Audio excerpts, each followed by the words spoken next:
Today, we're taking a journey through one of the most fascinating and complex financial tales in Canadian history. It's a story filled with ambition, greed, and a cast of characters that seem almost too wild to be true.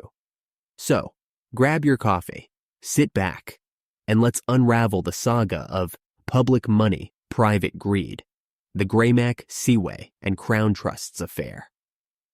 Our story begins with a book by Terence Corcoran, a deep dive into the events that shook the Canadian financial establishment to its core. The book opens with a heartfelt acknowledgement section, where Corcoran and his team express their gratitude to the many individuals who helped bring this story to light. It's a testament to the collaborative effort that went into uncovering the truth behind the headlines. Now, let's set the scene. Picture this. It's the late 1970s, and the Canadian real estate market is booming. Inflation is soaring, and everyone seems to be making money hand over fist. Enter our three protagonists, Leonard Rosenberg, William C. Player, and Andrew F. Markle. These three men, from relatively modest beginnings, would go on to become the architects of one of the biggest financial catastrophes in Canadian history. Rosenberg, a former real estate broker from Hamilton, ends 1982 as the owner of two trust companies, Greymac Trust and Crown Trust. But by the start of 1983, his companies are stripped away by government takeover. Player, a real estate packager and manager from Elmvale, ends 1982 with $1 billion worth of real estate under management, only to find himself escaping from receivers trying to force his company into bankruptcy.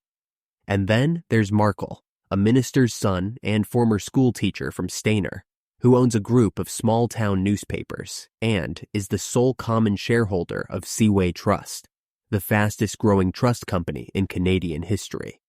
By 1983, Seaway is under government control.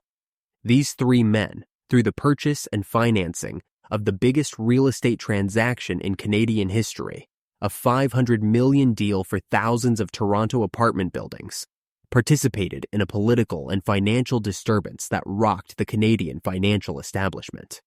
The result? The unprecedented collapse of three Canadian trust companies, the loss of up to $300 million, the largest and most expensive government investigation ever conducted in Canada, and the passage of legislation that one judge described as almost wholly at odds with any other legislation, adopted by any legislature in peacetime Canada. But how did they get here? Let's rewind a bit. Our story takes us to Saudi Arabia in July 1982, where Toronto lawyer Rennie Maston is sitting in a desert palace, reviewing what would become the greatest real estate deal in Canadian history. Maston, with his connections to wealthy Saudis, was the key to unlocking the potential of the Cadillac Fairview Apartments, a collection of 45 properties with 15,195 apartment units and $181.4 million in mortgages. Maston, a graduate of Osgoode Hall Law School, had built a reputation as an international specialist with influential and wealthy connections. His journey from Sudbury to Montreal and finally to Toronto was marked by a series of strategic moves and relationships, including a close association with the Desmarais family, one of Canada's most powerful business dynasties. Back in Canada, the three men, Rosenberg, Player, and Markle, were making their own moves. Player, with his larger-than-life personality and dreams of grandeur, was the embodiment of the American dream, albeit with a Canadian twist. His home in Elmvale, a $300,000 structure complete with a Grand Canyon room and a water slide, was a testament to his success. But it was his deal-making prowess that truly set him apart. He envisioned transforming Toronto's Maple Leaf Gardens into a massive complex, a vision that was as audacious as it was ambitious. Meanwhile, Markle, the son of an Anglican minister, was building his own empire. Starting with a small weekly newspaper in Elmvale, he expanded his holdings to include a printing plant, a radio station, and a collection of community newspapers. His rise was marked by a blend of sound business theories, imaginative planning, and a willingness to take risks. As the story unfolds, we see the trio navigating the treacherous waters of the Canadian financial landscape. They face skepticism from bankers, scrutiny from regulators, and the ever-present threat of insolvency. Yet they persevered, driven by a belief in their own abilities and a desire to outsmart the system. The turning point came with the Cadillac Fairview deal. The apartments, with their potential for massive profits, were the golden ticket they had been searching for. But the deal was fraught with complexities and risks.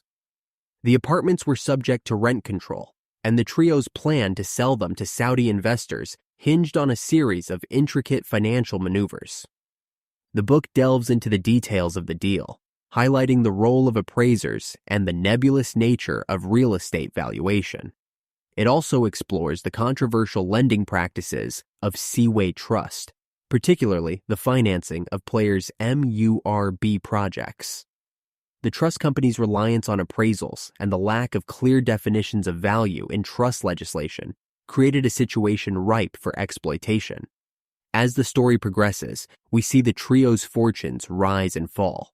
Player's Kilderkin investments faced cash flow problems, exacerbated by the struggling MURB business. Rosenberg's Greymac mortgage was also in trouble, losing money on an operating basis and facing scrutiny from government regulators. Markle's Seaway Trust, while growing rapidly, was not immune to the challenges posed by the economic downturn. The book paints a vivid picture of the characters at the heart of the story. Rosenberg, with his charismatic but abrasive personality, was a master of self-promotion and a relentless deal-maker. Player, the Wasaga kid, was a visionary with a penchant for the dramatic, always dreaming in cinemascope and technicolor. Markle, the minister's son, was the calm and collected counterpart, using his charm and eloquence to navigate the complexities of the business world. The narrative takes us through the highs and lows of their journey, from the thrill of the Cadillac Fairview deal to the eventual government takeover of their companies. The book concludes with an analysis of the factors that led to the financial disaster, highlighting the role of outdated legislation, inadequate regulation, and the trio's willingness to exploit the system. In the end, the story of Crown, Greymac, and Seaway is a cautionary tale about the dangers of unchecked ambition and the importance of a robust regulatory framework. It serves as a reminder that public money and private greed make for a dangerous combination, one that can have far-reaching consequences for individuals, businesses, and the economy as a whole. So, there you have it, folks. A whirlwind tour of one of the most intriguing financial stories in Canadian history. I hope you enjoyed this episode of BrightLearn. If you did, don't forget to subscribe, rate, and share with your friends. And as always, thanks for tuning in. Until next time, keep learning and stay curious.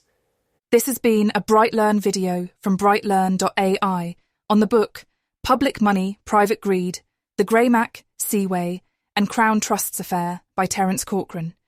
Visit BrightLearn.ai for more fascinating videos like this one, and visit naturalnews.com for full editorial coverage and breaking news on critical stories that keep you informed and aware of what's really going on.